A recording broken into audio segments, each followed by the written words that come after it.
Hey guys, what's up? So recently, Tyranitar, a Pokemon that's been OU all the way since Generation 2, um, it went UU. It dropped below the usage threshold in OU, and now it's in Generation 8 UU. It's a UU Pokemon. I'm just baffled by this occurrence, guys. Obviously, Tyranitar's seen better days. I mean, look at what Game Freak's done to it. First off, it went from permanent sand throughout all of generations 3, 4, and 5 to now all of a sudden it's only lasting 4 turns. It's 7 with Smooth Rock. But okay, it's still fine. Tyranitar still had a lot of great moves. It's a really strong Pokemon and a great ideal utility. It's fine. But now they took away Pursuit. And you can't do that. You can't take away Pursuit. Take away the bread and the butter of this Pokemon. It's just unbelievable what they've done to strip Tyranitar of its glory. So I'm making this video as a bit of a memorial to Tyranitar's span in OU, dating back well over 15 years, I believe. Like shit, it's been since GSC, guys. I mean, isn't that crazy? So we're gonna go ahead and go through Tyranitar in every generation. Just gonna be brief run throughs in generations 2 through 5 because those are old generations. I don't want to step on BKC's toes, so definitely check out his channel. But anyway, so yeah, in Generation 2. Tyranitar didn't have Sandstream because abilities weren't out, but it tended to use a set that let it phase things like Curse plus Flamethrower or Fire Blast Snorlax. It also does really well against the mean look teams. So, for example, you come in onto Umbreon and you can just roar it out. And on top of that, it also is able to trap with Pursuit, things like Gengar and Exeggutor, which is great. Rock Slide, Fire Blast, other moves that you could use. And some other options that you see pretty often are Dynamic Punch, Earthquake, and Crunch, and also the occasional Toxic to help chip bulky waters and Snorlax, Force Rest, etc. All other viable moves on this moveset as well. And then also there's a seldom used Curse set. I see Sleep Talk here and there, but Roar is a bit more common for beating Curselax, for example, because you can just curse up and then phase it out. GSC is a pretty methodical tier. It plays very differently than other generations, so you're going to see a Tyranitar vary in applications over generations. So let's get on to Generation 3 now. As we go back, it's going to take a second. The team builder takes a while to load, so yeah.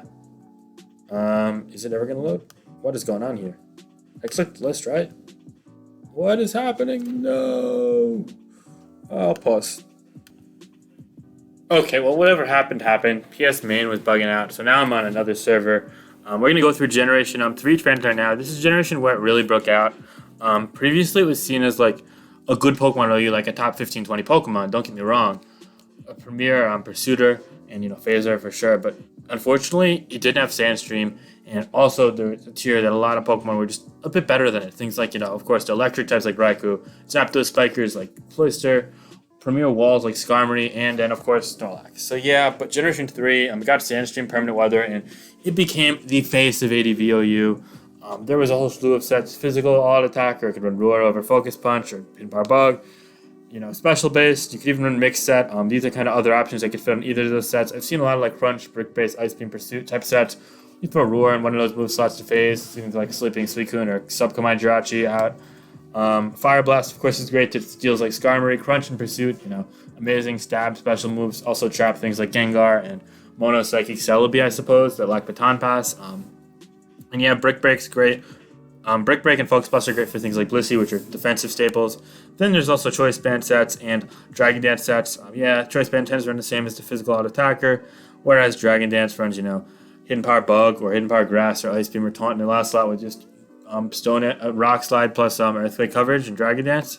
It's a pretty great versatile Pokemon. You're going to be using it on more teams than not this generation, and the prospect of it falling to UU. If you told that to an ADV player, they'd be like, what the hell happened to competitive Pokemon? This is not the same game I played, because these guys are wielding the Tyranitar to victory on repeat every single time the team builder is doing it. I'm just going to pause between generations. Yeah, that's what I'm doing. Actually, just kidding. I jinxed it.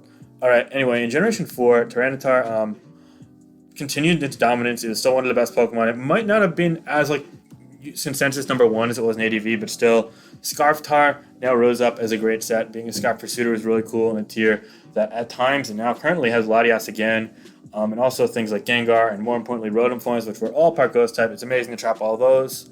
And Starmie is a big one too. But you also have sets like Stealth Rock with Pasho or utility sets, Choice Banded, Chople Berry, Dragon Dance is cool for Bloom's Mach Punch in the current metagame, although it's been out of style for a couple years now.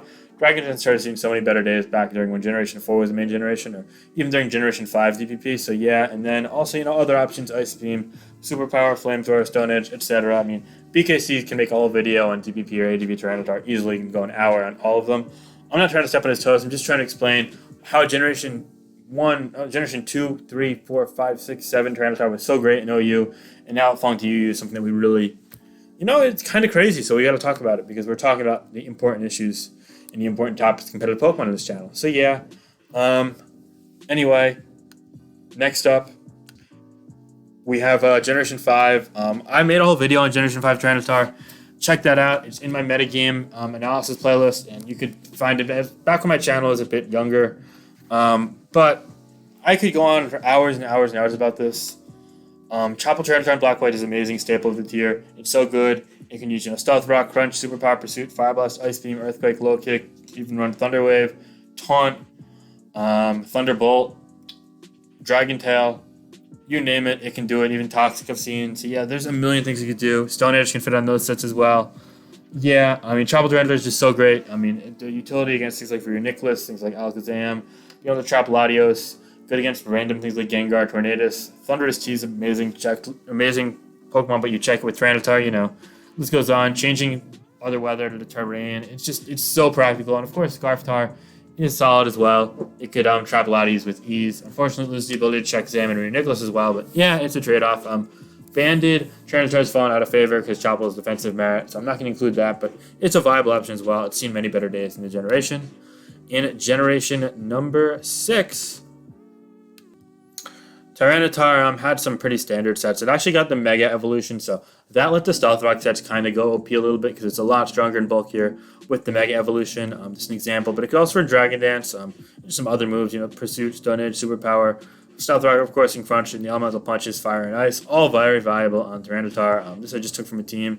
But the most common Tyranitar by a long shot is Scarf Tyranitar, as it does great against things like Latios, and it's able to weaken things out, or potentially even revenge kill things like Mega Metagross. So yeah, it has a lot of utility. It's seen some better days, but it's still really viable in some teams. It's also great against the surge of Mega Latios in the generation, so yeah, Scarftar and Dragon Dance / Stealth Rock utility Mega Tyranitar, all very viable in Generation 6. It really was showing no signs of slowing down. Now, in Generations 3, 4, and 5, it was like a behemoth, a top 3 Pokemon consensus, top 1 in ADV for sure. Generation 6 made it become a clear OU Pokemon, but it was more like an A-tier Pokemon as opposed to like clear-cut S-tier Pokemon. So there was a departure there that we did see, and this departure continued. Generation 7 happened, and then Tyranitar saw a bit more of a decline in usage. Again, it went from being like a clear S-tier Pokemon to eventually becoming more of, an A, maybe A- tier Pokemon, depending on the point in Generation 6. And then it started to slowly bottom out this generation because Z moves overpowered it. Mega Evolutions are really good competition for it. Choice Band Tyre was still okay at breaking stall, but honestly, the Mega sets were the main attractions. The Scarf never really picked up last generation. We saw, Stealth Rock utility was really great on teams with like Z Excadrill. It opened the door for that. I used that in a couple of field tournaments myself. Also, Dragon Dance kind of started seeing usage this generation, but what really gave it a niche was regular Tyranitar was the Assault Vest set, which is actually really great against things like Mega Alakazam, Tapu Lele, Z Tornadus T, Volcarona, etc. So it's kind of an anti-metagame presence. For example, you could even live an all-out pummeling from Magirno with this set after Stealth Rocks or a +2 Z Bug Buzz from Volcar. It just was ridiculously specially bulky with Assault Vest and Max Special Defense. So yeah, it had a lot of utility that people used, and it was able to trap a lot of things such as Tapu Lele, Alakazam, etc. without the Chople Berry even. So that was really cool. And then Generation 8 happened, and Tyranitar bottomed out. Sorry for the little cut there, but basically, without Pursuit, because Pursuit is no longer a move in Generation 8, Tyranitar's niche slowly began to decrease. Ghost types like Aegislash, Dragapult, Gengar, even Chandelure ran rampant in the metagame. And it's just crazy to see this happening. But after a while, Choice Band Tar did see some usage. Heavy Slam to one-shot Clefable was cool. Fire Punch for Ferrothorn, Earthquake. Things like Toxapex and Aegislash, all, mid-ground options in conjunction with the dual stabs. It was still a really strong Pokemon, but it was just hanging on by a thread, no U, for the last couple of months. And then a monster came out. Monster known by Urshifu. And Urshifu took all the Dark-type physical attacker usage out of the question, and Tyranitar just couldn't take it. It didn't have enough niche. Hippowdon was more common to set sand.